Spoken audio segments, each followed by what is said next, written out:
First of all, thank you to the organizers for giving us this opportunity. And I'm feeling honored sharing the stage with leaders from industry who are stalwarts in their own right. And I would say I couldn't have asked for a better panel to discuss this very important topic. So as India is, of course, expanding the digital footprint, and by various measures, they say we will be doing about $1 trillion worth of digital economic activity in the country by about 2030, which will be almost like 18 to 20% of what the total economic activity will be. And that's substantial. The question that is in front of us is, how will India's path be different? Because if you see around the world, there are examples of digital ecosystems being built, which are built more towards corporations. In some cases, they are built more towards regulations, but India has charted a very unique path for itself. So today, we intend to explore the topics of how all these leading technologies can add value to India, and we'll seek advice and insights from the panelists here on how they have seen this make it happen. Thank you. Thank you so much for joining us today. So let me start with first question, and this is an open question, so I will request any one of you to start, and then others can come in. When you hear this theme around Viksit Bharat by 2047, right? How do you see digital technologies contributing to it, especially in light of whatever has been going on recently? How do you see Viksit Bharat coming into being, especially with the digital lens? Sure. Thank you so much for having me. So, I think digital technologies will be the backbone, in making India, I would say, a global power by, 2047, as we all know.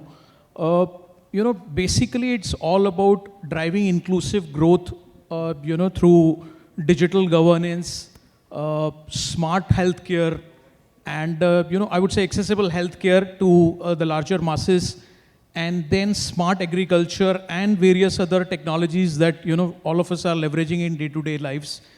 Ultimately, what I feel is that, it is about empowering the common citizen, which the digital technologies can help achieve. We are already seeing, it in different areas, and the new initiatives that the Indian government is taking in making sure that this reach to the large masses and, help scale up the economy. I think 2047, it'll be a momentous year because India would turn 100 from an independent standpoint. And it'll be important that as we become 100 years old, we also become rich, because so far we're just getting older. The richness factor is yet to be seen. We're still a developing country. So that's an area which we'll have to aim for. And the onus is not just on governments or corporations, for individuals here and in the room also, to figure out what we ought to do today to make sure that we just don't become old, we also become rich. That's the expectation. From that standpoint, one thing which I want to highlight is the new era, what you see, and with all these tariffs and these H-1B visas and all that, whatever is happening around, it's a moment of great reset for all of us to figure out that whatever has worked to our favor till so far will not work hereafter. We have been looking at labor cost arbitrage, and we've been looking at basically frugal manufacturing practices. That's fine, but today with AI coming in, what you would find is, you would find humanoids, you would find agentic AI being used in processes, and regardless of which part of the world you are, you would be able to produce not just products, but also services at a very low cost. So that advantage which we had till so far will be gone. And that's perhaps the reason why we see the policy shifts which the US is now portraying, and they are getting more and more rigid. So it will be important that that digital divide which we have today. What we do is, if most of us in the room we use ChatGPTs, the Geminis of the world, as if it's an assistant to summarize and do very, very low value added tasks. But we will have to pivot and use it for more research oriented work which can drive innovation, real innovation, and create real value for us, for our enterprise, and for the country. Then only we will be able to get that vision. So that's my thought. Thank you. Perfect. Thank you. Thank you so much. We'll move to Chandar, your thoughts, please. See, I think meaning of digital is different for different people. So I would see in India's context, you see movement of technology from classes to masses. It has already happened. I remember 10 to 12 years back, if you want to even take some basic information, it was available to few people who used to have a tabs in their rooms. And suddenly this revolution of mobile phones came in, and we were just hearing a session prior to us was digital payments. Digital payments took over. So what happened? So the technology moved from classes to masses. So now I would say it's 2.0 with the GenAI coming in. That shift has already happened. People are very comfortable in handling mobile sets. So what else they can do apart from doing their basic, I would say, day-to-day work? As Atul rightly said, right now people are exploring with chat GPTs of the world or Gemini. So these things have become, I would say, pretty common.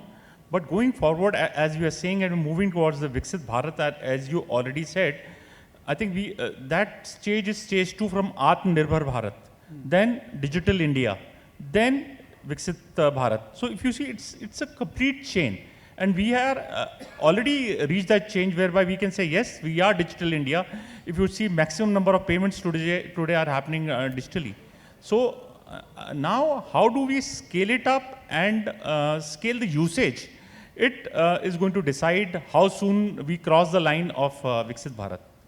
So I think it is more towards how we become more efficient to become a developed country. And efficiency comes from two key factors. One is the cost and one is the quality. Okay, what we are producing, what quality of the product we are producing, at what cost. And these two things cannot be achieved without having the digital in core of everything. For example, like if you talk about cost, in every process there are two different costs. One is direct cost and then the conversion cost. So how we can be more efficient with a lower cost, producing better quality, and then if you see with the help of blockchain, how it is helping to the supply chain of the companies, how it is helping to the automations in terms of the ensuring that with the help of productive maintenance, the machines are up and running. So all these efficiencies, I think, will put together with the help of digital technologies is going to lead towards this objective. Absolutely. No, I completely share the enthusiasm of the panel here. And for that Viksit Bharat, and as you rightly said, version 2.0, Atmanirbhar Bharat and converting to Viksit Bharat, having digital pillars in the ecosystem which are accessible to all, and we do not have a digital divide, will be absolutely essential. So while that's a worthy goal, today we have representation from multiple industry and sectors on this stage. Let's double click more from a sectoral lens. So I would like to start with Achin, yourself. When you look at India, our total logistics spend as a percentage of GDP is anywhere between 8% to 10%, depending on whom you ask. And that is fairly high from large economies perspective. When you look at digital or digital innovation, what are themes which are playing out in logistics and secure infrastructure in India, which you think might be helpful? No, I think that's a very pertinent question. So if I talk about from the logistics perspective, of course, we have been leveraging these digital technologies. If I talk about AI, cloud, and essentially we are a digital native organization. But if I have to pick, a couple of these technologies which can make a huge impact on a larger scale, then the first one is AI, and the second one is the connectivity. I would say 5G. AI essentially in the logistics world, helps in, smarter planning, demand forecasting and so on. And it also helps in the route optimization. So a lot of, I would say the wastage that happens is, if you don't have a best route, because, that's an essential part as far as the first mile, mid mile and the last mile is concerned. And then, the 5G connectivity, becomes critical in terms of having a real-time visibility. So there are areas, where you have a low latency and it's extremely remote. So I think, if we can somehow collaboratively, I think my fellow colleagues have also, panelists have also touched upon, Atul mentioned about this, that, it has to be a collaborative effort from all of us, in terms of ensuring that we have the right ecosystem to be able to thrive upon that. Logistics is going to play a very critical role in all the areas that we are looking at. Demand supply is what, the economies thrive on. So I think in my view, these two technologies play a critical role. Regarding the second part of your question, in terms of having that, the secure infrastructure or setup, I would say again, AI-enabled security, or surveillance as we call it, across hubs, warehouses, and ports could be really critical for the, for the businesses to scale up and ensure that there are no financial leakages and so on and so forth. So that's my take on this. Oh, thank you. Thank you. Thanks for those insights. You're absolutely right.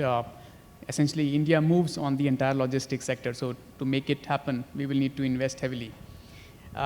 Coming to the next sector of growth for us, especially because we have fairly large workforce in India. And that's where we look at manufacturing as a core sector. And from Viksit Bharat perspective, we are obviously talking about saying how can Indian manufacturing companies be the world leaders in what they do in terms of efficiency, effectiveness. So let me come in and request thoughts from Atul yourself. How can digital transformation or innovation help us in that particular regard? I think in manufacturing, particularly in mid and large enterprises, not the ultra large or the huge setups which we have, I think one area which I clearly see as a big opportunity is creating those connected factories setups. When I say connected factories, no, what it means is today, if you see the whole structure of a manufacturing setup, you would have tasks which are done on the shop floor, and then you have the whole middle management and other stakeholders who are just managing information. So if you can set up a connected factory kind of a setup and also connected logistics framework with connected warehouse, depots and all that, much of the inefficiencies which go in all of these processes can be clearly eliminated. Okay, so that's one area. Another is usage of technologies like AR, VR, wherein you don't have to have experts in every area. Like suppose a unit has, suppose a company like us, India Glycols, we've got 3-4 manufacturing plants. So you don't have to have experts in each location. So you can have a kind of a center of excellence, and then you've got a lesser experienced person on the floor, and then using technologies like AR, VR, you can get remote support and all that. So those kind of technologies and usage of, like I said, IoT for these connected factory setup, that's one. Then in terms of logistics, I just want to add, the percentage of GDP is tipped. It's said that it's almost 12 to 14%. Also, sometimes it comes out as a number, which is huge. So there's a lot of opportunity to rationalize on that percentage. Having said that, we are using this government-provided portal, which is called ULIP, which is a Unified Logistic Interface Portal. We are leveraging that, and you will not believe it has at least 100 plus APIs, wherein you can fetch data that, suppose a truck or a tanker which has moved from your location, where exactly it is, you can get it from the portal, provided it has crossed some toll or the other. So using its fast tag, I can keep a tab. I don't have to have separate GPS devices to tap all that. And likewise, there's so much, not just for domestic movement, but also for exim movement, lot of that traceability is available. But most organizations are not even aware that they can consume all of that. So manufacturing, today, as I said, we are actually resting on our past laurels. And unfortunately, the policy makers also do not understand today that what's going to hit us. China, from a manufacturing standpoint, they are trying to build humanoid robots and in lakhs. Okay, so, and they will replace these traditional manpower. And imagine the kind of productivity, efficiency, repeatability of quality that they'll be able to achieve with all of that. And today we are trying to figure out how to connect a basic sensor. Somebody doing something in putting up a temperature sensor, they say we have done connected logistics. So that's, we are basically using technology. Largely, I'm saying 90% of the companies are using technology as a toy, not even as a tool. Forget basically creating some task or task management using that. So nothing of that sort. So which is clearly a big area, not just of concern, but also an opportunity to drive these strategies big time. But time is clicking, so we need to act very, very fast. Otherwise, in next couple of years, it will be very difficult to figure out. Already we know because of tariffs, many verticals are already on the, they are on the brink of collapsing because of higher tariffs, higher input costs and all that. And GST reduction in some industries hasn't helped because they are unable to offset the input tax credit which was deemed to be available. So that's my thought, yeah. So looking at it more holistically rather than in slices, so absolutely bang on. And not to use as a toy, so I've written that down. See real value out of it. So while we have looked at it from an industry perspective, let me change gears a bit and let me come to Chandar yourself. People often talk about digital innovation, digital transformation, but one key theme that they miss out is how do we inculcate digital within their own workforce or their partners? Because digital transformation or innovation doesn't happen in isolation. So just wanted to take on and draw from your experience, your thoughts on how to actually make it more holistic, even from people's standpoint and from your partner standpoint. See, whenever you have to look at digital strategy, you can't look in isolation. So I recall I created digital strategy for my previous company. So it was connected people, connected products, connected processes, and connected plants. You can't see people in isolation. You can't see a process in isolation or product, and for that matter, a plant. As you rightly said, digital is different from automation because automation happens in a particular area where you speed up the process. But digital is a transformation which brings about the entire, I would say, impacts the entire value chain. So whenever you have to look at something digital, so we have to see that how it, not only looking at a particular process improvement which it's going to create, but a true value that it is going to create in the entire value chain mapping of the organization. So any digital project selection has to fit into a criteria. I think it's very, very important. You have to look at, is it going to create a customer delight? Or is it done due to some compliance issues? Because anything which is compliance, you have to take care. Or it is going to create some, I'll say, cost-benefit analysis. So I think that filter, along with the impact on entire value chain, has to be taken into account for any digital project which organization wants to take about. Because anything in isolation which might give you an incremental benefit in a particular process, but you'll not be able to generate a complete, I would say, value out of your effort and investment. So I think this has been, I would say, my mantra for whenever I have started any digital project. Is it impacting all the 4 pillars or not? Or is it kind of Then I applied the filter of customer delight, cost, compliance, or it removes any NVA. If it's going to, it has to kind of satisfy any one of the filters apart from those 4 pillars. Absolutely. And I think those 4 pillars define very well various aspects where value will get created. And oftentimes that's the key question that we get, right? While for Viksit Bharat, we are all talking about digitization heavily across the entire economy. What are the areas where actually value gets created and how do you govern that? That itself becomes a key question. So let me come to you, Jagdeep, and request your thoughts. When you look at digital investments, what kind of governance or performance evaluation models do you put in to make sure things are on track and you're actually creating value for all stakeholders?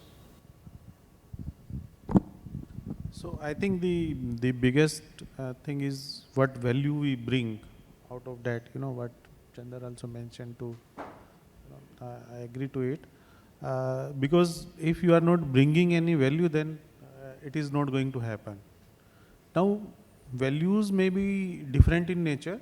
Sometimes it may be related to your, you want to become a thought leader in your industry, or you want to become best of the best product. Okay, it depends on what you want to achieve, but value has to be there.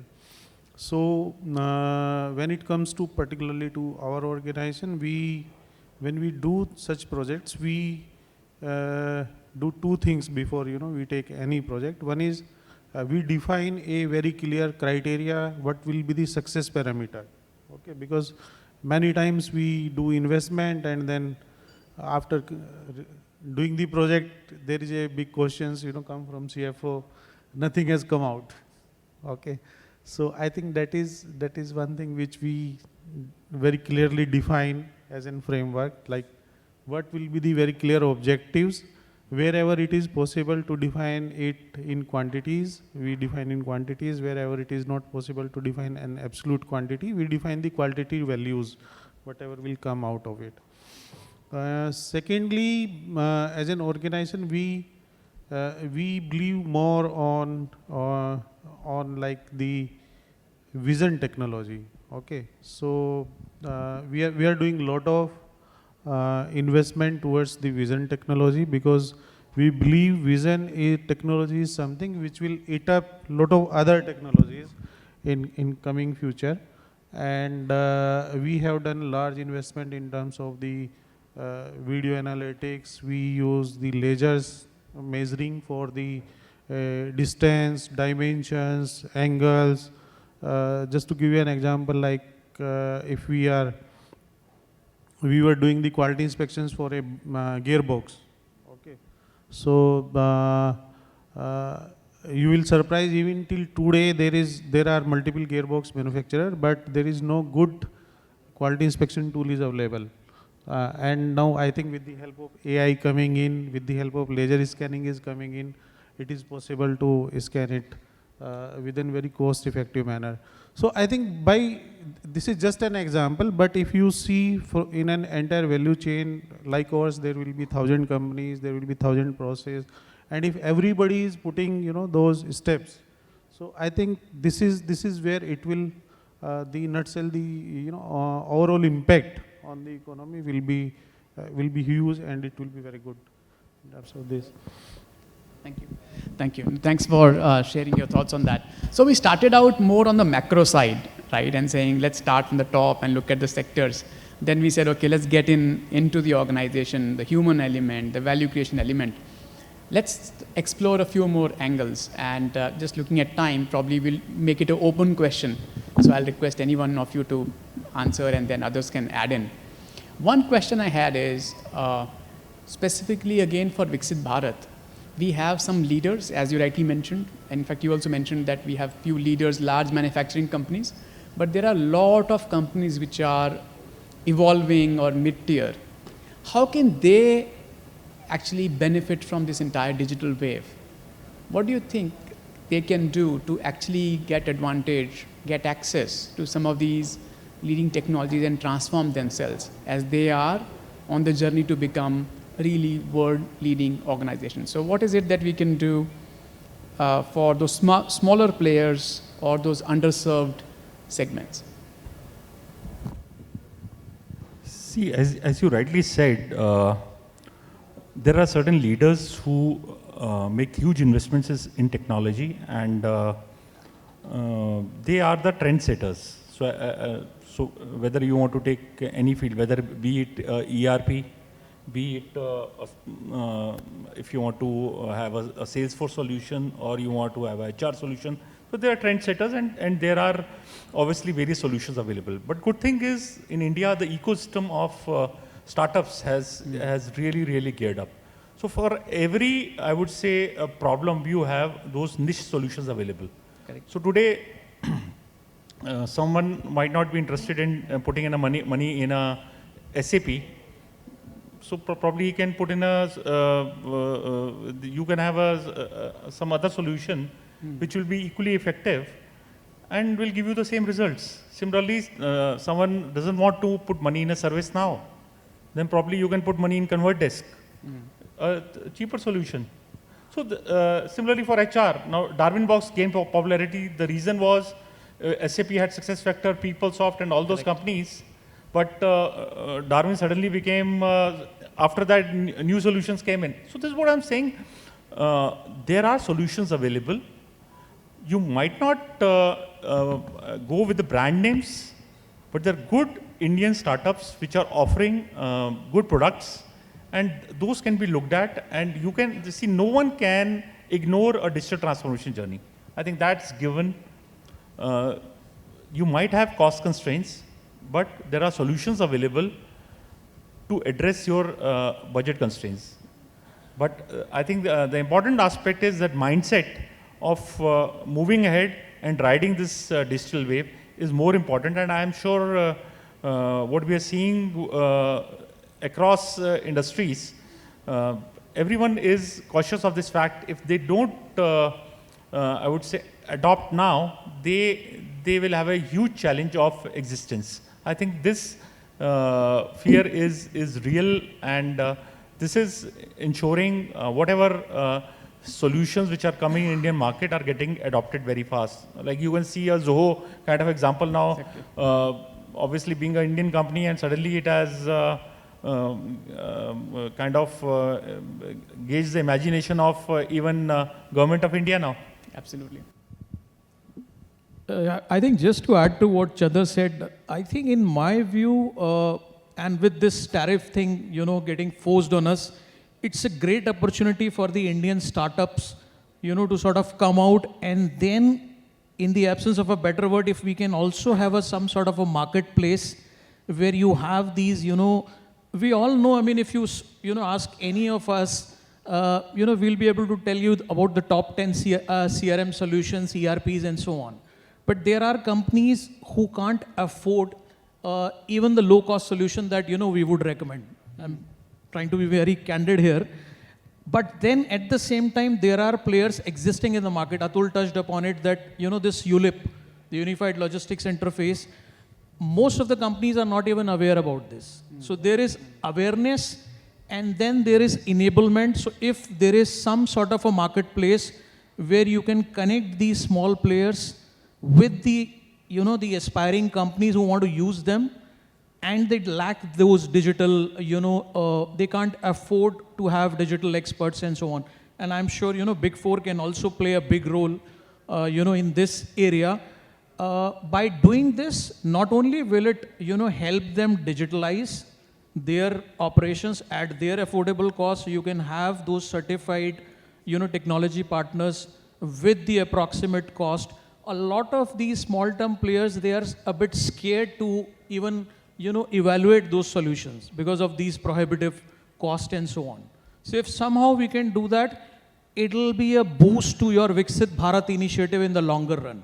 Exactly. And then there are also a lot of, I would say, startups who will be able to connect with the industry and also, net, if we can somehow, connect these startups, maybe some government agencies who can, incentivize them on this, the industry consortia and other players to form this sort of, enablement marketplace.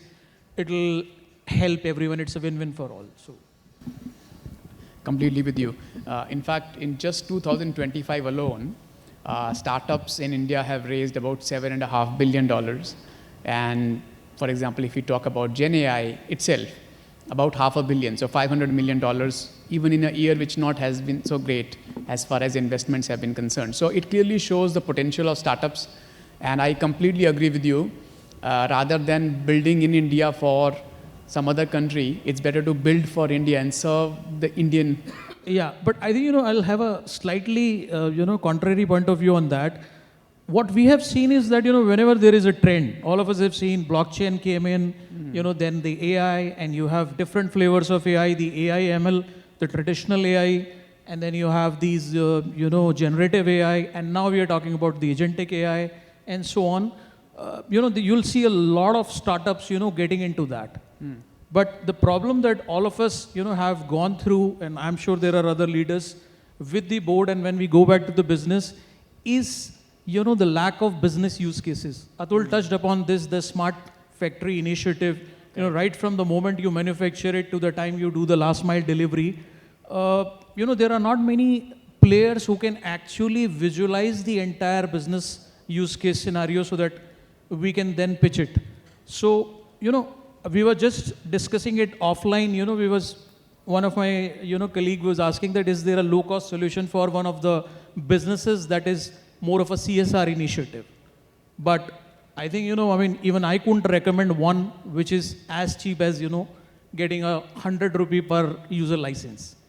So that way, I think, apart from these modern technologies, there are a lot of these, existing processes. If, startups can get into that and make it available to these, these small providers, it will be a big boost. I think a couple of points which I would like to add is that today tech is not a limitation. Okay. SaaS offerings which have seen their greatest years in the last 10, 12 years, what we clearly see is available as a subscription. So you can pay as you use. So even for the smallest of the small companies, for them to use the best of the breed solutions, you don't have to pay from your nose. You don't have to put capex to consume that tech. So that's offering is available on the cloud. So you can subscribe to it, maybe do some experiments, maybe sometimes free of cost, and then see what works for you, what doesn't work for you, and adopt it. So tech is not a problem. And to top it all, today creation of apps is becoming so cheap, it's almost for free. Correct.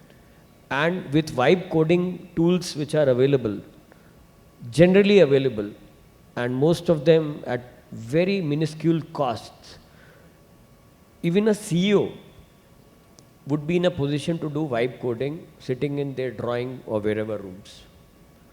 That's the level which we are approaching, which means that building tech or subscribing to tech is cheaper. What is most important right now is creating awareness to the top echelon of leaders, the chairmen and the directors and the boards, to make them aware that what's the art of the possible, what can tech do to their industry, to their vertical, to their company, and what value addition it brings to the table. Because today, even today, they believe it's something which is in the future, not realizing that those benefits are available to be taken today. You can do it, start doing it today. So it's, and also not just at the top level, and then comes the reskilling, upskilling of your existing workforce. Because many a times when you talk about tech, the top leader might believe that no, these oldies are no good. Okay, so they have lived their lives, so they can't understand. But you can't just use and abuse and leave it, throw them out. You have an onus to basically upskill them. And that will happen maybe through, like you've got PLI schemes for semiconductors and other sectors. Likewise, government might have to come out with schemes that, no, if you were to reskill so much of your workforce, so maybe you can use your own CSR funds or maybe whatever, or give them some rebates if they were to demonstrate that yes, they've upskilled so much workforce for you, basically start working along with AI. All of that, no, it will need some government push and maybe some benefits along with these awareness programs to basically drive adoption, to make them basically remain relevant. So that's the thought. Absolutely. In fact, just picking up the thread from what you mentioned, when we talk about India and the kind of enabling environment we have had, so when we talk about logistics, we talk about Gati Shakti, for example, right? When we talk about manufacturing, we talk about Make in India and the incentive schemes around that. For innovation, now we know there is a National Innovation Fund that the government has set up, or there is an AI fund the government has set up. So we see all of these happening. So I just want to understand from you as industry, how do you see that playing out? Do you think it will actually make a difference or is making a difference? Or as an industry, if you have any one or two key asks from powers that be, in terms of how can we further accelerate the digitization in the economy? I think one thing which I want to also highlight, I don't know how many of you would have seen, it was there in the news a couple of days back, was an contract, an agreement between OpenAI and NVIDIA. Right. Wherein NVIDIA has agreed to push or invest around $100 billion. So our total software economy is around $200 billion, 200 odd $billion. Correct. And herein we are talking about NVIDIA putting in almost $100 billion to make sure that they have the right AI infrastructure to power the AI needs. So where we are coming from is, we are talking about these missions, AI mission, AI semiconductor missions. But barely you find 2 billion, 3 billion being invested across multiple years. These are minuscule as compared to the numbers which are coming. And what I want to clearly highlight is that going forward, companies like OpenAI, companies like NVIDIA and Googles of the world, they would reach to a stage wherein it's not developed countries versus not so developed or underdeveloped countries. You will have so developed companies who would actually be basically driving all the tech.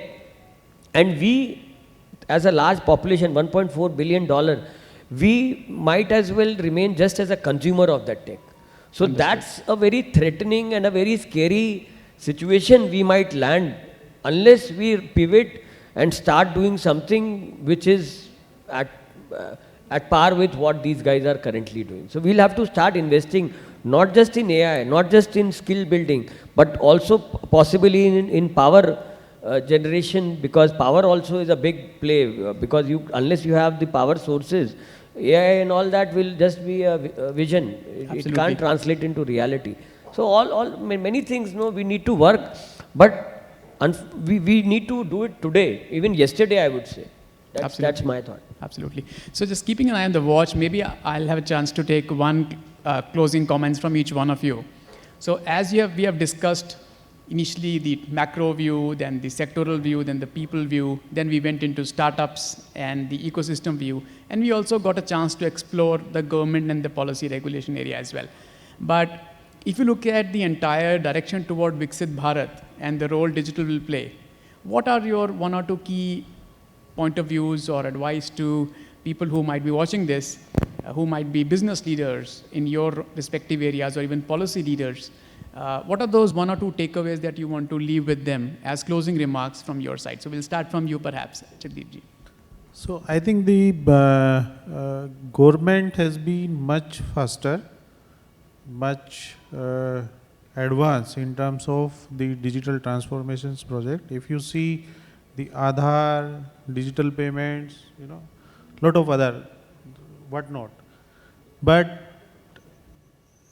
it is, far ahead than the private organizations, I would say.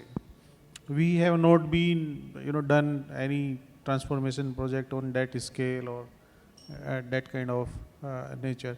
So one is like when government is saying that 2047, so they have laid the stage, they have already created a platform, and there are numbers. They are not talking in air.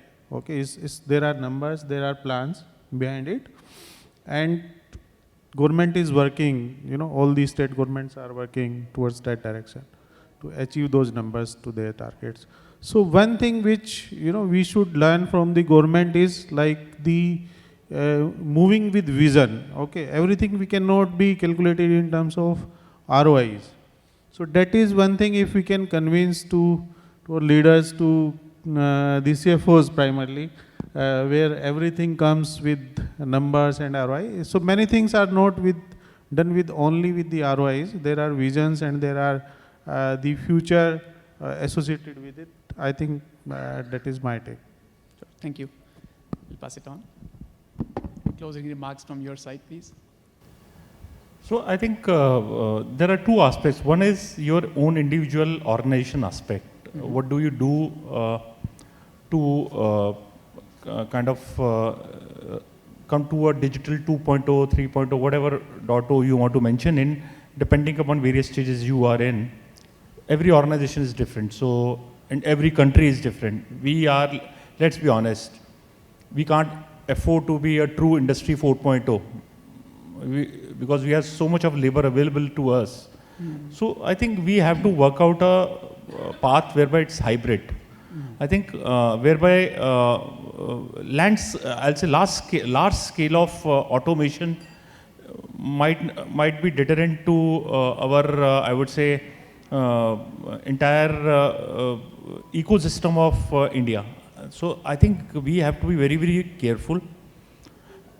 When we look at this aspect, how do we look at digitization? Digitization should be how we are able to improve lives of our people, how we are able to create, I would say, better education system, how we are able to create a good healthcare system.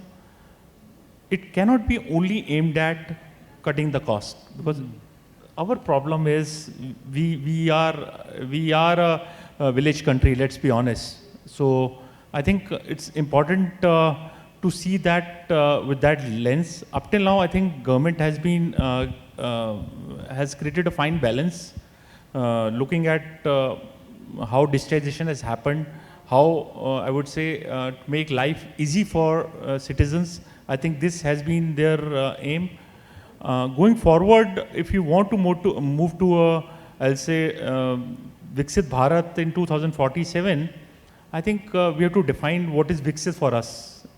Viksit in terms of a better healthcare system for our people, better standard of living of our people, and a better education system, better environment. I think this is how we have to look at, and as far as organization is concerned, I think every person should look at what are the areas of improvement in their organization, because something which works for me might not necessarily work for you. I think that's very, very important to understand.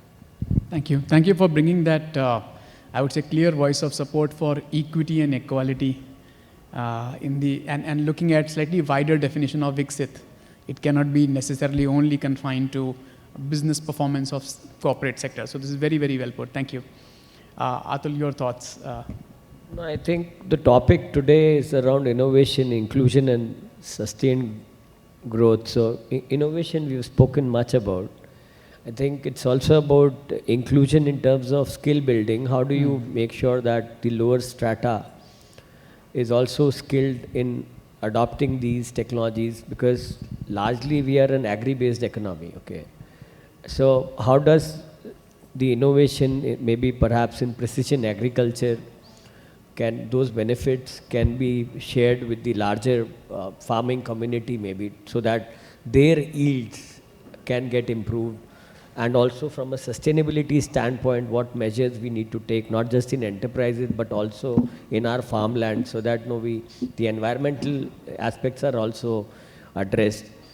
And just one last thing which I want to call out, and it's important for all who are present here, not just for them, but for their family members to take note, is that digital tsunami is already there.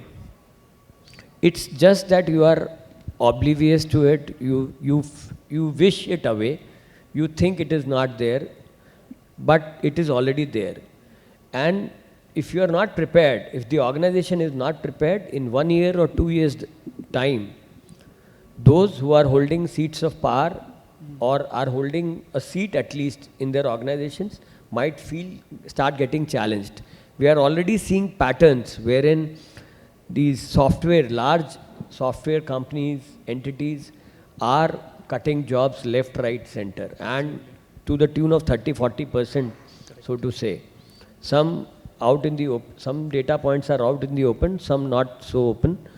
So we all have to brace ourselves to remain relevant in this AI-driven world. And for that, we'll have to start upskilling ourselves from today itself. So there's nothing, you can't wish it away. So that's my limited thought. And I wish that next year when we meet here, we all can say how we have moved the needle north. Yeah. Thank you. Thank you. Wonderfully put. Viksit also means our skills and sustainability of our people. And you mentioned that earlier as well when you mentioned about CSR funds and how we can even use that to educate and upskill our people. Yeah. Absolutely. So we have to create more opportunities for our citizenry. Yeah. And to that extent, wherever digital and innovation can be used. Yeah. Pretty spot on. Closing comments from you, sir. I think time is up. So, all of us need to act before it's too late for us, to be embarking on that journey. Talking about, just to share some data fact, I'm sure most of you would know that, if we talk about the intent and capability, the number of UPI transactions per month is 20 billion plus. So we have the intent, we have the capability. It's all about executing it, in the right direction. And that's where I think, right now the time is for all these big IT companies to come forward and build these innovative products. Of course, the government can, do their bit in terms of, providing these policies, which are suitable for the industry and all. But, we just cannot wait and, for these tariffs and all to unfold. We don't know what's going to happen. So maybe in the next few years, I would expect the big players who have the resources, who have the, the capital to invest in these innovative products. And then, because if you look at any of these global companies, Google, Facebook, and everybody, none of them are being directly associated with the government. So the innovation can definitely come. We have around 4 million plus, engineers in terms of the resources that India has. Not only will it give boost to the economy, but also help in, in that Viksit Bharat journey. So that's my take on this. Thank you. Thank you so much for that. Thank you so much, our panelists, for sharing your experience and insights on such a complex topic. I'm sure we were able to explore multiple lenses from there. So just to summarize, we covered the entire Viksit Bharat dimension from a lens, first from an overall sectoral and a macroeconomic view, where we looked at what can AI, 5G do. We spoke about even the security aspect, for example, in logistics, when we said how ports or hubs need to be secure for eventually India to prosper, because large infrastructure assets also become infrastructure targets, right, in a way. Then we explored the view around saying, what does Viksit mean? And thank you for bringing that out, where you said we need to be independent, rich. We also need to make sure that technology not only continues to be a toy. So I really take that away from this conversation and how that can be taken forward. And coming to you, Chandar, the view that you brought out, saying from classes to masses, and we have to now go to version 2.0 or 3.0 of using digitization, and your strong advocacy towards equality and equal opportunities for our citizenry as we go toward this journey. That was actually a very fair perspective to bring in. And finally, Jagdip, you brought in lens around bringing in efficiency and how can we actually have more of a convergent view, eventually leading to themes which can create value. And you gave multiple examples around, for example, vision technology that your company has been using and so on. So I think we got to analyze this entire topic from sectoral lens, macroeconomic lens, business lens, your own workforce and change, training, skilling, equality, and also certain government schemes which have been enabling that. We understand that we may not be funding as much as maybe somebody else is doing, but that is where really innovation is. And we, as I would say, Indians, take pride in frugal innovation. So with that, all I would say is Viksit Bharat is the direction in which 1 billion dreams are going to come alive at startup speed. So with that, let me close this panel. Thank you so much for your time, and thanks everyone for being here.